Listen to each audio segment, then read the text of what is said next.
The topics and opinions expressed on the following show are solely those of the hosts and their guests and not those of W4WN Radio, its employees, or affiliates. We make no recommendations or endorsements for radio show programs, services, or products mentioned on air or on our web. No liability, explicit or implied, shall be extended to W4WN Radio, its employees, or affiliates. Any questions or comments should be directed to those show hosts. Thank you for choosing W4WN Radio. This is Beyond Confidence with your host, Divya Parekh. Do you want to live a more fulfilling life?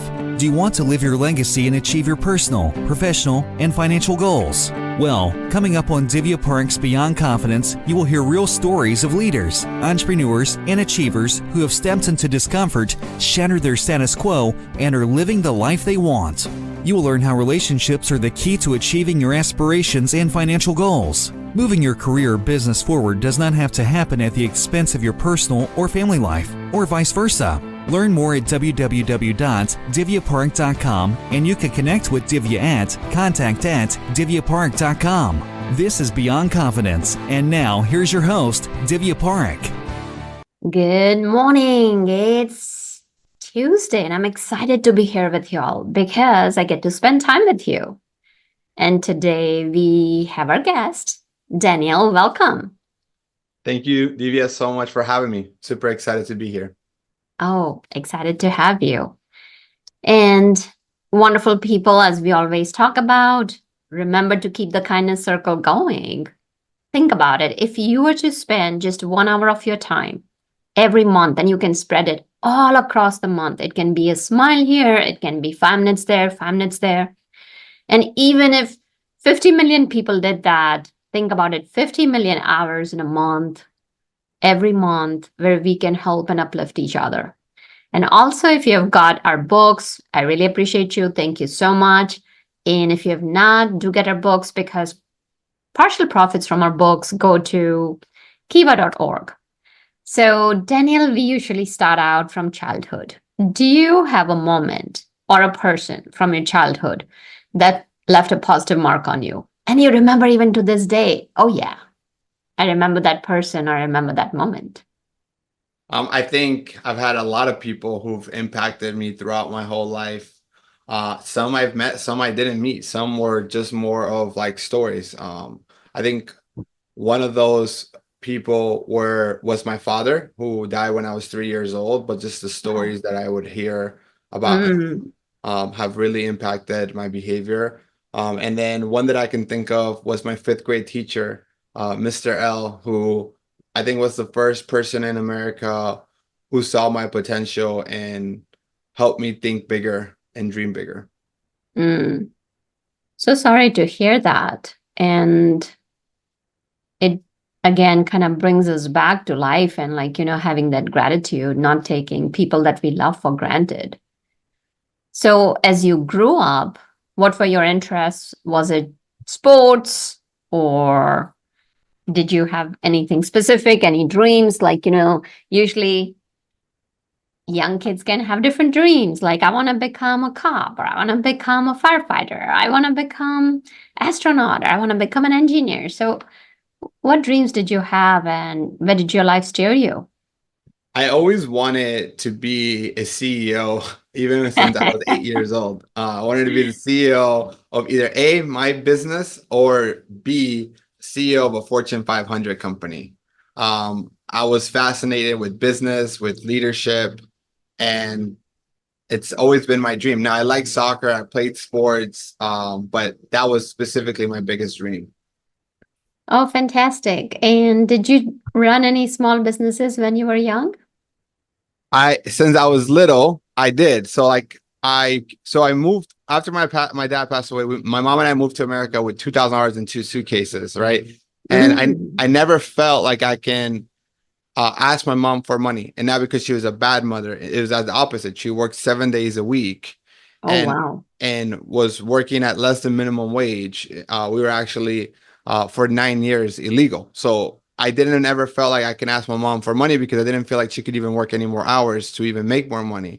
And we were already living worse than paycheck to paycheck. And so I always try to figure out, how can I do this by myself, or how can I make my own money?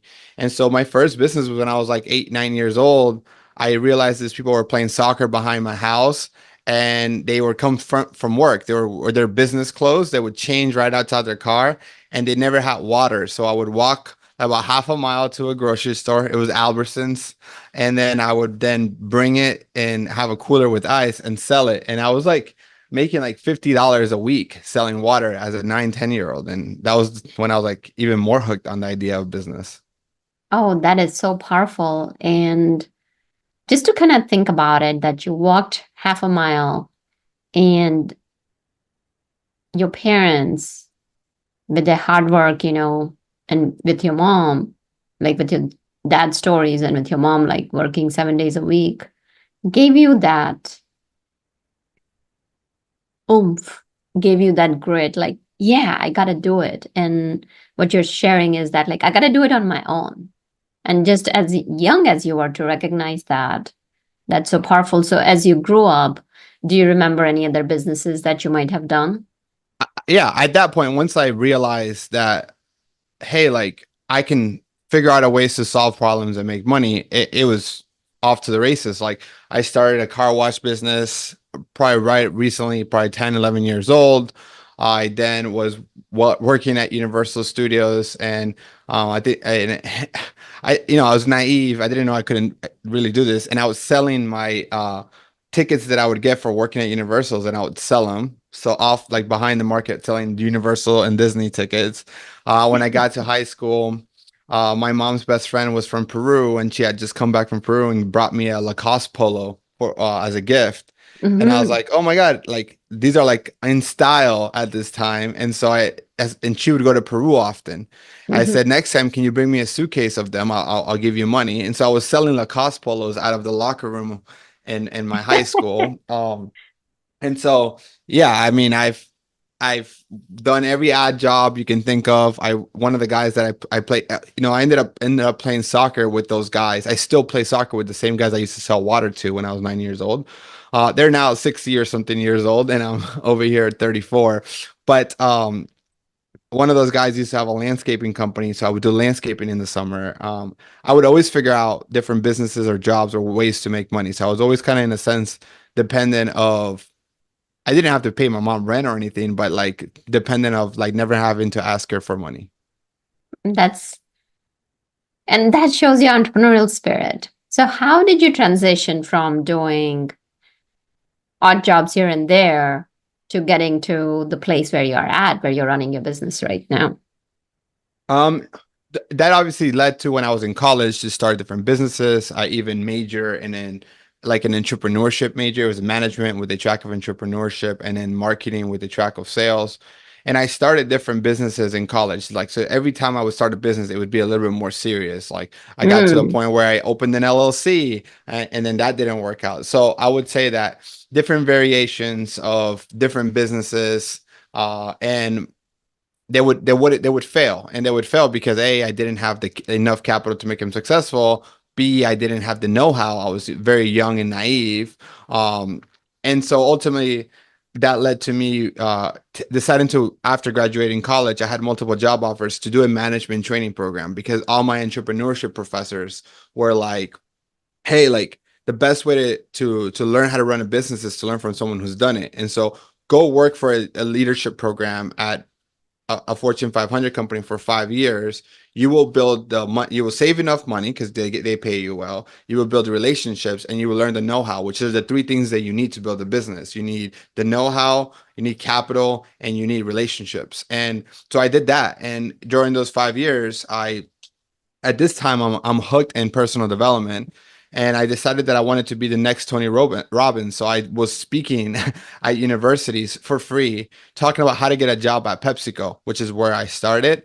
And I realized that a lot of talented people were struggling to get jobs. And then I was at a PepsiCo meeting, and they're like, we're struggling to get good people. So I saw Mm. that there was this gap between what the students thought they needed to get a job and what companies are looking for. And so that kind of snowballed into me speaking a lot about this, writing a book about it, and then ultimately in May 5th of 2018, leaving corporate and starting this business that I have now.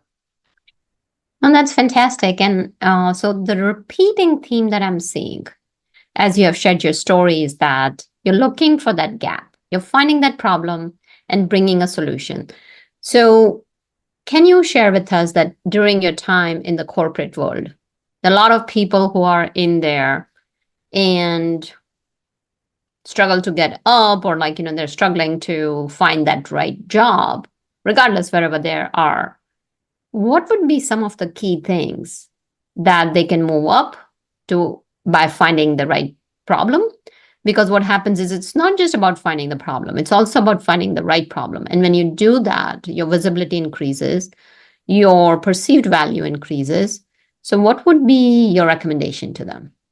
Yeah, I think you are spot on the idea of as a person, the best way to provide value to others, whether it's your own business, working in corporate America, working any job, is to solve a problem for someone. And so the better that you get at identifying problems, like I see people needing water after soccer, or I see people looking to improve their way they communicate to companies when they're looking to get jobs, the better you're going to be able to grow and get opportunities, because people will always have problems. We're humans. We have tons of problems, probably an unlimited amount of problems. So looking for ways to do that corporately, at your job, entrepreneurially, that's just going to obviously open up opportunities, because if you become the person that is a problem solver and is resourceful and is willing to try to think of ways to do things better, then you're going to get promoted. You're going to have business opportunities. People are going to like you because people like people that help them. And so it just makes everything easier. Absolutely. That's powerful. So you mentioned that, you left in 2018. So tell us that the dream you had when you were young to becoming a CEO. So tell us, how did you build your team, and how does it feel to be that CEO, and what did it take to build this team? I can tell you now that I am living the life that younger Daniel used to dream of, right? But now that I'm in this life, I think you'll realize that you never really make it, because you're always, as I think it's a human behavior part of always wanting more, and you're always striving to get more. But I think what it took a lot is, it takes a lot of work. It takes a lot of work, one, to leave your corporate job, that golden handcuffs. And then two, once you're doing it, to get some momentum to the point where you can afford to hire someone. And so it took me, I left in 2018, but it took me 2.5 years to hire my first employee. But then by that 12 months after hiring my first employee, we were already at 7, right? And then fast forward now, we're about 30. So I think it is really interesting to understand that, like anything else in life, business is a compound game. It does compound. The more you do it, the better you get at it. There's levels to it. And once you start hiring your first person, it makes it easier to grow and scale your business, therefore scale your team. And it's awesome. I love it. I think this is much better to do things. Like, if you want to go far, if you want to go fast, go alone. But if you want to go far, it's better to do it together. It's better to build a team. Oh, yeah, I love that, because that's my motto too. That fast and furious, like, if you're going for that sprint, you get tired out fast. It's not going to last a whole lot longer. So there are organizations, there are CEOs, that are facing this issue where we have heard about, people living, and the silent quitting, and there's that resignation, like the whole thing that went through the pandemic, where if the talent, you may hire maybe the right talent, but if they're not engaged, the company is not going to work. The way I see it is, it's like a rowing boat. So if there's a whole team, everybody got to be rowing in the same direction. Otherwise, that you're going to be impacted in your rankings or in your performance, whatever we want to call it. So what can people look for, and what can they put in place to hire the right people? What I think is interesting, and I'm going to diverge a little bit from this question, but I'll bring it back, is that we are all looking for different things. So there's this exercise that I have my career job seekers do, and it's like, prioritize from a scale of 1 to like 1, what's the most important thing to the least important thing. So you would do things like industry, compensation, paid time off, work-life balance, personal development, the job title. Do you work from home? Do you work remote? Like, so you have all these different factors. And what it's interesting is like we have worked with thousands of students and even job seekers, and it's very, very rare that you find someone that has the same variation of what they're looking for, right? And so what that tells us is that we're all looking for a variation of different things. There are some core things that we want. Obviously, we don't want a toxic environment. We want to get paid fairly compensated. But what that also means on the other side, in the business side, is that there are some industries that pay more than others, right? So you can have two industries as an example. You have like teachers who have really great work-life balance. They have summers off, but then maybe compensation wise, they're like making very little, right? And then on the other side, you have consultants, like business consultants, Right. and they are making really well, maybe 6 figures right out of college, but working 60 hours a week is a light week, right? So they're going to be working more than 60, 80 hours a week. And so it depends what you want, right? It really depends on what you want. So I think what's important here, bringing it back to your question, is you as a owner, CEO, need to have clarity of what is it that your company is providing for. What are the 5 things that you are saying, here's what you should work for me. Here's our competitive advantage. Here's what we're going to do. So for me is one, we're going to invest a lot in your personal growth.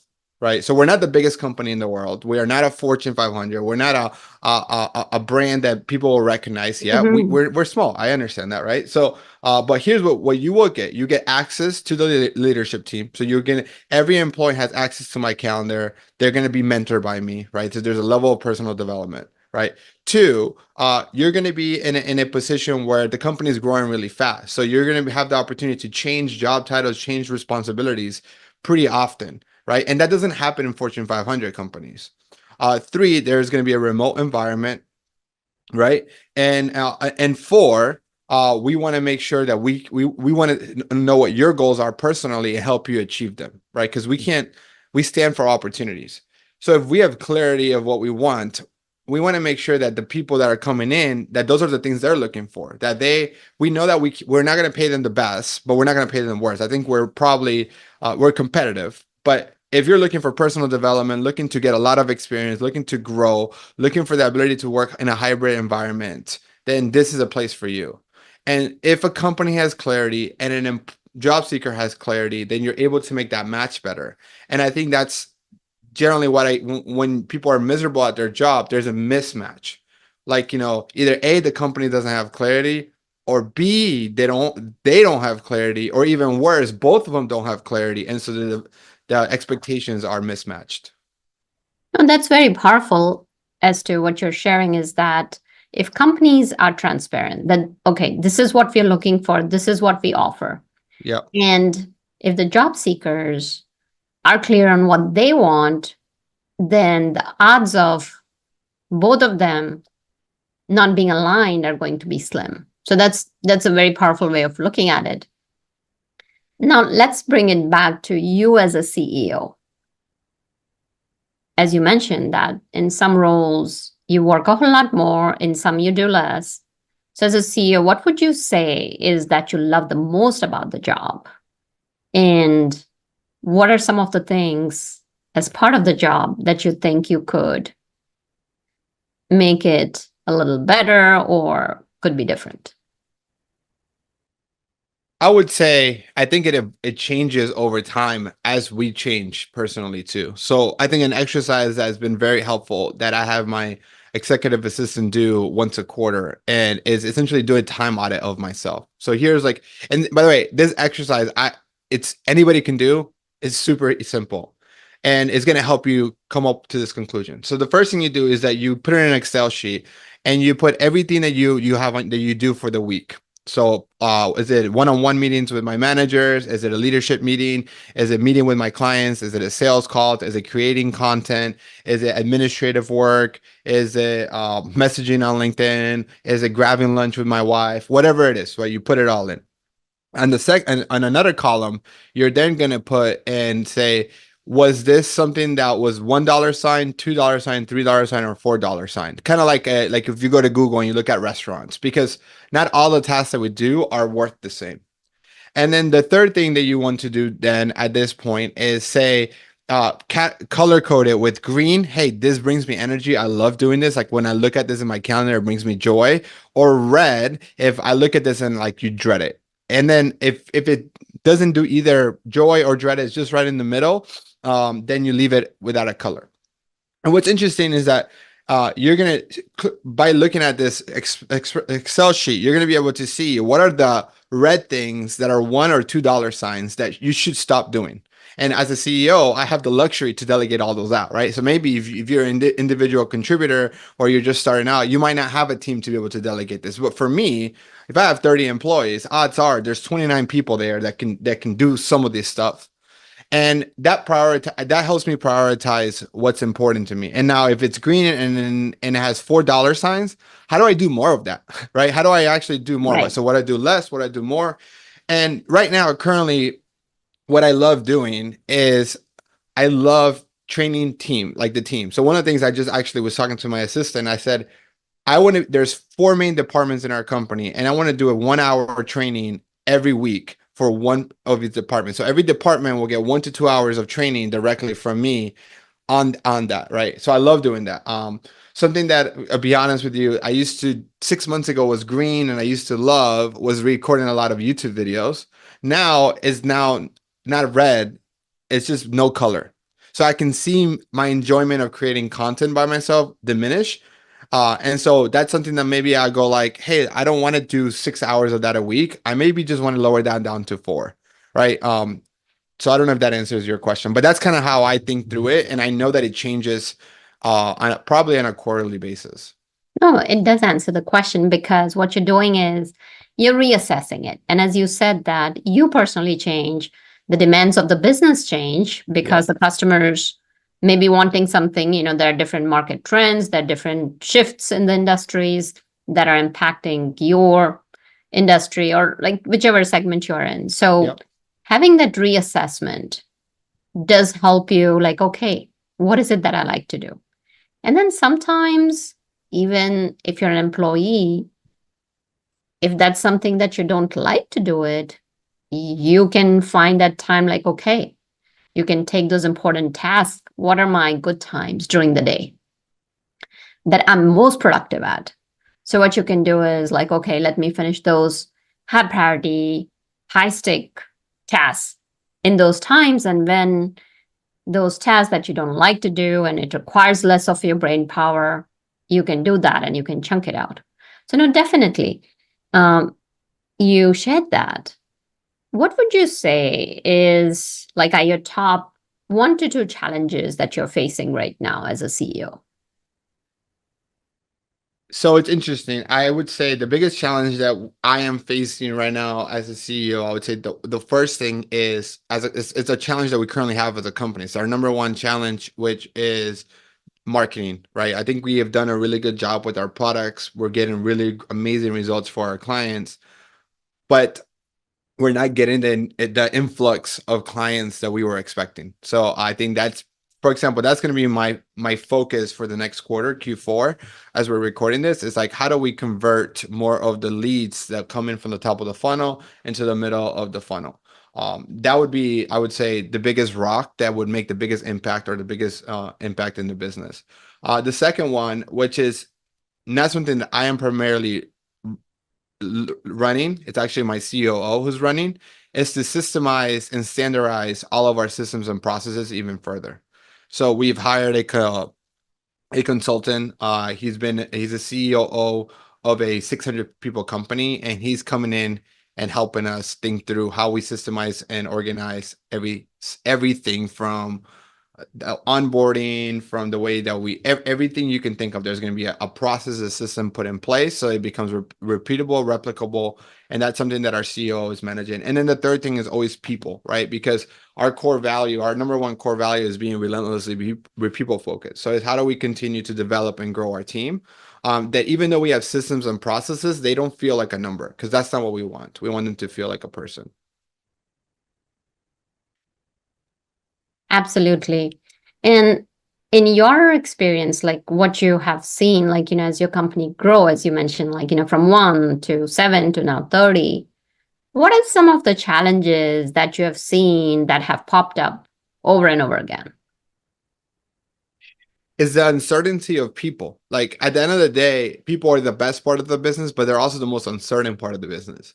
And if anybody tells you that they're perfect at hiring, please point them out to me, because I have never met anybody that's perfect at hiring. And even though we can have clarity of what we want, even though we can be asking great questions on interviews, people change, their goals change, their situations change, our business changes, our goals change, our situations change.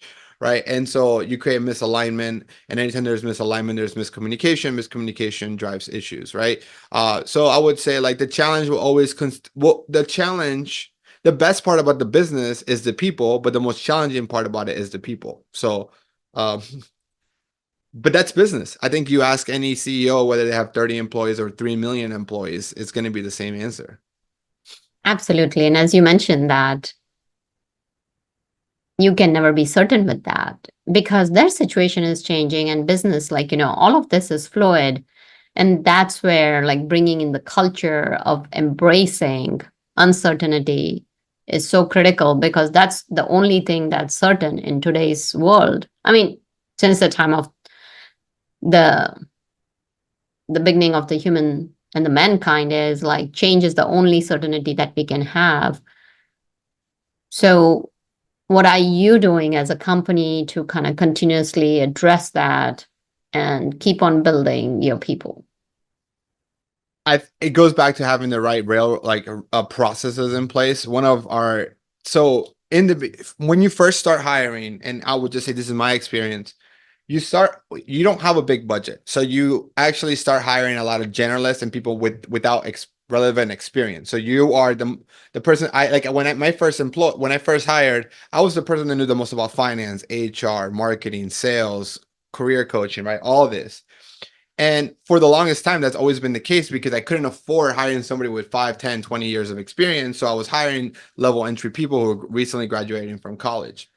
And as the business grows, you go from generalists and you start hiring more specialists. And our first specialty hire is actually our director of HR. She has over like 10 years of HR experience, way more now. And so it's interesting because the dynamic now changes, where I now feel like there's this person that I can go to be the resource, a subject matter expert in that field. And because our core value is relentless to be people focused, that was our first specialty hire, right? That was like, now that we have a budget, now that we have revenue and we have very sustainability in our products and services, that was our biggest people investment.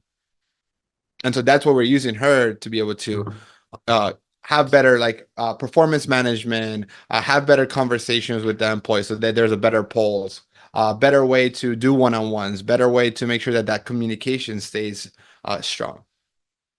Absolutely. That makes perfect sense. And so we've talked about a lot what the leadership team can do. Like we're talking about like top down. What are your views on employees themselves? Because I personally believe that you can be a leader. You don't need to have a title about that. So from an employee perspective, what can they do to make that handshake as strong as it can be? Yeah, no, I love this question. I think no one ever wakes up and is born a CEO or a director or vice president. And so we all start from the bottom, right? I think there's a lot you can do. I totally agree with your point of you can be a leader without the title. In fact, those are the best leaders, are the ones that are showing leadership qualities even before they're given the responsibility on their job description. And there's many things. So I'll give you an example of things that we've done and people do in our company. We have a book of the month, and 2 ladies they're not in the leadership team. They said, "Hey, Danny, we would love to help you with that. We would love to help create games and assignments, and once a month lead that conversation." And so again, that's not in their job description. That's not their title. They're taking leadership on it. And so, and again, you can do that in millions of ways. Again, do you see an opportunity? of being able to support the company. If you're in a corporate environment, ERG groups are an amazing way to gain leadership experience and go above and beyond and show the company that you are wanting to be a leader. You're putting people together. So yeah. Absolutely. And you can even recommend that, like, I want to head this employee resource group. And when you do that, what it does is that you're getting exposure to the leadership team. Yes. You are getting known to your peers. You're getting known to people who may not even know you, that you're in the company. So just not like, we're talking like you have, I'm sure that most people know each other, but if you're in a large company, you don't even know who's working in Yep. which division. But now if you are heading it or even contributing to employee resource group, then that visibility is going to be priceless. And when you have the visibility, then you're going to get that proximity to the key stakeholders. And when you have that, the proximity is so powerful. Proximity is power. So that is a great way of doing that. And now, as our audience is kind of thinking and listening, so if you can share with our audience as to how does your company support your customers, then they can connect with you. Absolutely. So for, like I was mentioning in my story, I graduated college in 2012, and from that moment, I started speaking about how to help people get jobs. And in 2018, I left to be a full-time career coach. And in the last 2 years, so probably in 2022, I then was able to grow my career coaching business to a very big business, doing over $85,000 a month in sales and helping hundreds of students every year. And that led to me understanding that there's a lot of career coaches that don't know how to grow or scale their business. They're fantastic coaches, great experience, but they don't understand the business of career coaching. And so about a year ago, we decided to start focusing on how do we make a bigger impact? And we thought if we can help 1,000 career coaches help 1,000 people, that'll be the fastest way to helping 1 million people. And so now our business, we focus on business coaches for career coaches, and we just simply help career coaches grow their business. Well, fantastic. And so if any of you are thinking about growing your business, then you've heard Daniel's story, and you can see he's passionate about helping people. He's people focused. So he would definitely be a great partner. And also, I can share that, I'm not sure how we connected, but somebody else had connected with me and they introduced me to Daniel, and I've seen him give away freely in his community, and he's a giver. So Daniel, tell us, if people wanted to connect with you, what's the best way of connecting, and what would working with you look like? Thank you so much for asking that. The best way to connect with me, whether you're a career coach or not, right, and you just want to connect, LinkedIn would be an amazing platform to do so. Mm-hmm. If you just Google or typed in, not Google, but you can Google that too, Daniel Botero. I'm pretty confident I'll come up to the top of the list, and you can just send me a connection request and let me know that you heard me from this conversation. If you are a career coach in particular, and you are looking to learn more about how to grow your career coaching business, you can also message me on LinkedIn, and we can even invite you to attend our free community or even have a conversation with our team to make sure that we can support you with your goals. That's fantastic. So if you were to leave our audience with 2 to 3 tips that they could take and run with it today, what might they be? I think the first one is gain clarity on what you're looking to do with your life. I know you talk a lot about that, and so I think that is the first place to start. And then once you understand clarity, is having an understanding of what is the biggest focus that you should do that will have the biggest impact to you achieving that goal. Most of the time when we have really big goals, we try to do a lot of things at once, and that leads us to actually not grow as fast, versus if we have a very good focus on what is the biggest thing that we can solve, we will get there faster. So that would be my same thing. My advice: get clarity and then focus on the one main lever point that can help you achieve that short-term goal that will then be able to stack up to your longer-term goals. That's powerful, definitely. So, Daniel, thank you so much for joining us and giving us those nuggets that will help our audience. And wonderful audience, we thank you for being part of our family, because without you, we would not be able to have this show.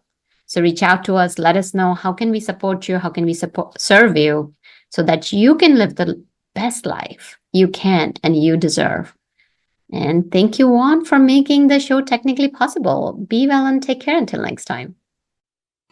Thank you for being part of Beyond Confidence with your host, Divya Parekh. We hope you have learned more about how to start living the life you want. Each week on Beyond Confidence, you hear stories of real people who've experienced growth by overcoming their fears and building meaningful relationships. During Beyond Confidence, Divya Parekh shares what happened to her when she stepped out of her comfort zone to work directly with people across the globe. She not only coaches people how to form heart connections, but also transform relationships to mutually beneficial partnerships as they strive to live the life they want. If you are ready to live the life you want and leverage your strengths, learn more at www.divyaparekh.com. And you can connect with Divya at contact@divyaparekh.com. We look forward to you joining us next week.